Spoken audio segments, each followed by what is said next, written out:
Let's get into it. I'm John Renton with my review of AEW Dark. 14 matches, 102 minutes long. Seriously, an hour would have been just fine. You could have taken a couple of these matches and put them on Dark Elevation and kind of evened it out. It is what it is, though. Just splitting hairs, and I don't got a lot of hairs to split. Let me know your thoughts on this show in the comments, please. Starting next week, I think I'm going to do Dark and Dark Elevation. Humans had to be together in one video on Tuesday nights. We will see, though. Anyway, Excalibur and Taz on commentary, and this was filmed before Battle of the Belts, at least I'm guessing, so the crowd was pretty fired up for at least a bit of this show. Captain Shawn Dean against Liam Cross.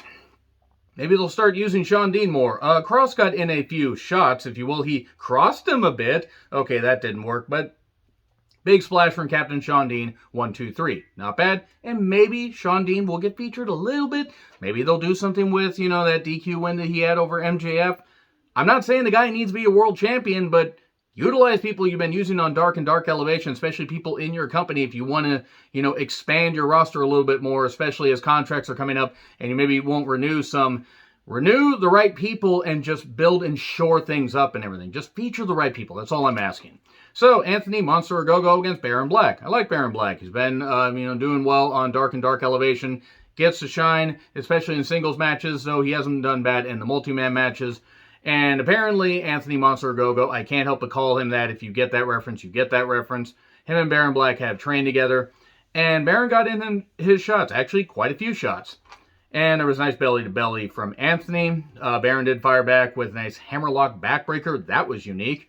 And he almost got the victory, but alas, the Tower of London off the top rope. 1, 2, 3, and Anthony Go gets the victory. So then Marvez, who was all over the goddamn place, was interviewing Matt Hardy about possibly facing Page if Matt Hardy's team can beat Adam Hangman Page's team. Hangman Adam Page. The Hangman, if you will. He was wanting to get a shot at the AEW World Heavyweight Championship. Matt Hardy wants a shot at a World Championship in 2022. Fucking hell. So anyway, Red Velvet and took on Charlotte Royal.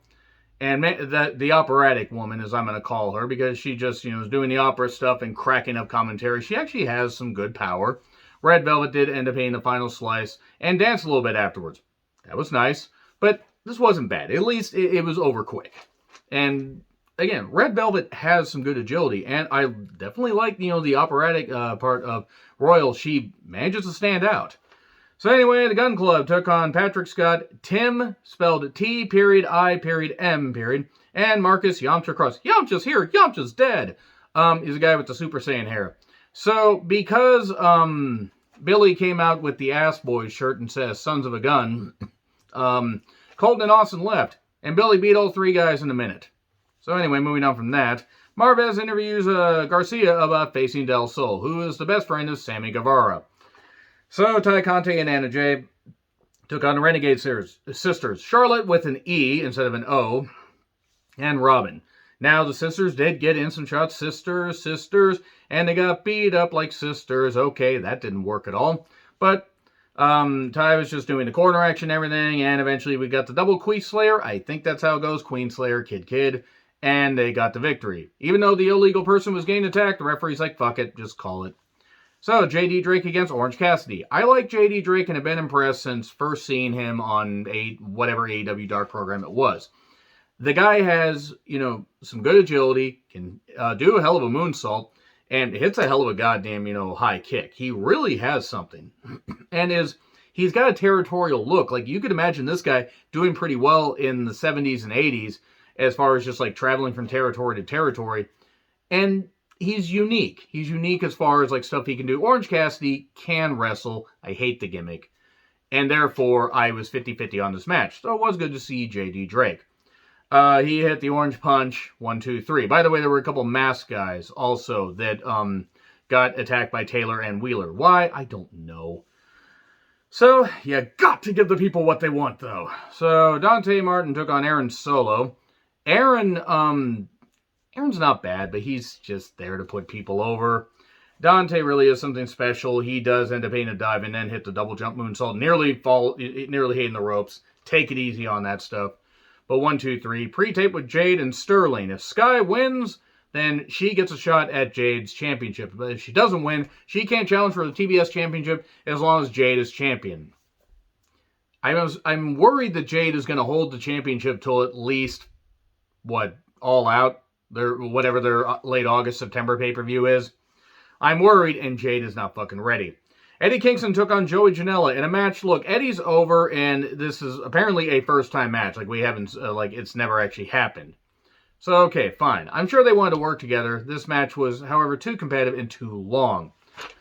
I did like how Janela was focusing on the Eddie sold it but still hit a dive. Kayla just did, the freaking insane, cross body, really, really good stuff. But she hit Janela. And then eventually, a Northern Lights bomb, 1, 2, 3. Eddie gets the victory. So, Thunder Rosa, I wonder if you can guess who the hell I was rooting for, took on Casey Fox. Casey Fox getting in a few little shots, trying to, reach out the foxhole and drag her down. But no, she couldn't. Thunder Rosa eventually hitting a couple drop kicks and the Peruvian necktie for the victory. So then QT and Colorado are talking about wanting to shot the tag titles. Then they're in a World Tag Title Eliminator match a little bit later. Why? I don't know. Why is this on Dark? I don't know. I don't mind trying to spice up the YouTube shows, but you're not doing a good service to your tag team champions. So anyway, House beat Alexander Moss in a quicker time than it took for me to say those names with the torture rack. Daniel Garcia beat Fuego del Sol after hitting a shotgun drop kick, a brainbuster, and then the sit-back sharpshooter, though Del Sol got in a few shots. Sky Blue took on Jade Cargill, TBS Eliminator match, and Sky tried. Jade has the look. She ain't ready. And hits Jaded for 3. Jurassic Express, Jungle Boy, and Luchasaurus against QT Camarado. It's QT and Nick Camarado, by the way, in case you're thinking they fused together. Fusion! Ha! Maybe QT can get personality then. World Tag Title Eliminator match, and this went too long. I'm sorry, this went too long. Nothing against Camarado. QT can do the moves. He's not interesting. Luchasaurus pinned Camarado after a bunch of messy stuff and whatever. I am also glad that Phoenix is alright after that scary table bump. And I'm glad Luchasaurus is alright, because the way he did it looked like he might have hurt himself. But anyway, and I say alright because Phoenix didn't break anything. Now, he's probably going to be out multiple months, but at least he didn't break anything, because it looked as bad as Sid's injury at Sin 2001. So, Adam Hangman Page, 5 and 10, took on Matt Hardy, Isaiah Cassidy, and Serpentico. I wonder who's taking Serpentico's taking the pin. He's taking the pin. Why was this over 10 minutes is what I wondered. I understand you want to feature the world champion, but just a Matt Hardy, Adam Hangman Page, feud, even teasing it, does not interest me at all. Page hits a buckshot lariat on Serpentico after a while, and for the victory. There you go. That's really about it. Yeah, I think I might start just combining Dark and Dark Elevation together and just, rushing through some things, but it is what it is. We'll see how the views go with the separate videos. Agree, disagree with what I said? Like, share, subscribe, Twitter handle in the description. I'm John Ritlin. I'll see you soon.